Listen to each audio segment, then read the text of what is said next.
Joining me on the line from Russia is Futi Mtoba, President of Business Unity South Association. Of course, just keeping in mind that we have been seeing the delegation led by Jacob Zuma to Russia over the past few days. So a lot of people in Russia at this point in time trying to make sense of some of the opportunities there. Futi, let's touch on some of those opportunities and what you've been seeing on the ground in Russia. Good afternoon to you. As you know that South Africa has 75% of the world's platinum metal resources and over 80% of the chrome, vanadium and related minerals.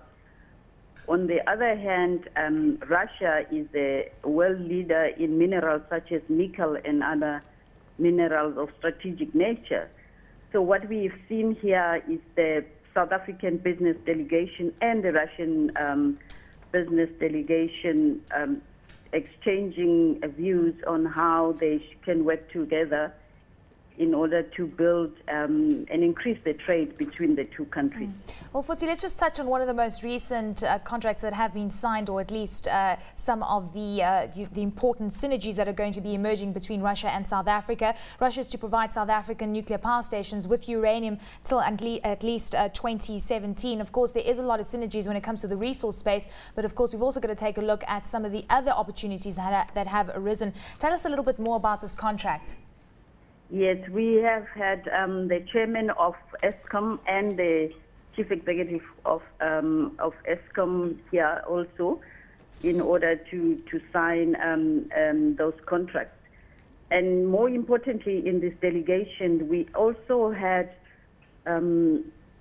young business leaders, particularly in the small, medium enterprises, because that is quite critical for South Africa, that whatever deals we do, we address the priorities of our country around job creation and expansion of the SMMEs.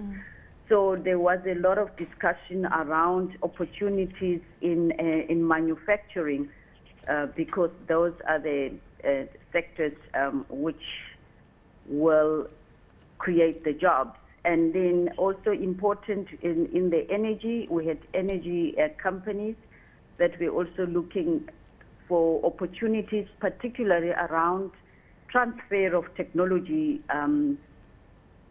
between the two countries. As you know, South Africa has world-class technologies around the energy, and so is Russia, and the exchange in those two. But more importantly, we also discussed about the FIFA World Cup, which we are quite proud about, because Russia, as you know, is preparing for their bid to the 2018 FIFA World Cup. So we believe that we could add value there in their preparation. Futi, just looking at the technology side of things, because you did mention that the Business Unity South Africa and, of course, the Department of Trade and Industry have for some time now been wanting to team up with Russia. Tell us about some of the synergies that could occur there, given the fact that the two economies, of course, are starting to work even closely together when it comes to the technology side of things. What are we looking at here in particular? We are looking around the infrastructure development side, because we know even though Russia, they are experts in the field, South Africa is looking for investing partners. As you know that the government has already put on the table about $106 for infrastructure in the next 3 years. So we are looking for additional investment, both from the South African side and from Russia. Futi, just touching on Brazil, Russia, India and China, I mean, those countries are seen as very high growth areas. We know that President Jacob Zuma has been leading a delegation in those countries as well over the past while. Tell us how Russia fares in comparison to those other high growth areas. This is the government's strategic initiatives to support South African businesses in expanding into new markets, because the president has time and again said that they cannot have political relations without the economic relations.